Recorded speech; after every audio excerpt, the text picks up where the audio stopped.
Hinay-hinay na to.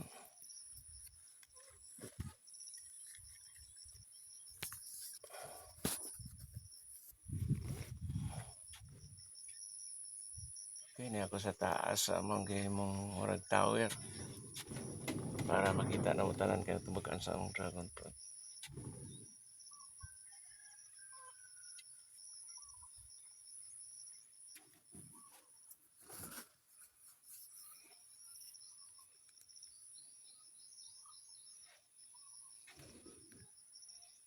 Hawan na, paabot na lang misanay sa kwan. Yung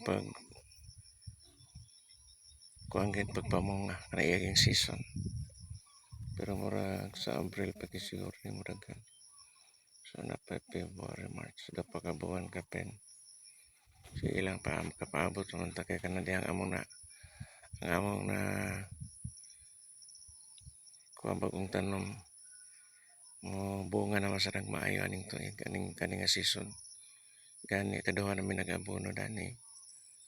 Og doon na pa may paaboton nga abono. Mag-abono pag imyan karong sunod sa ting buwan sa Marso. Abonohan gyapon naman tanan. Okay, salamat kayo.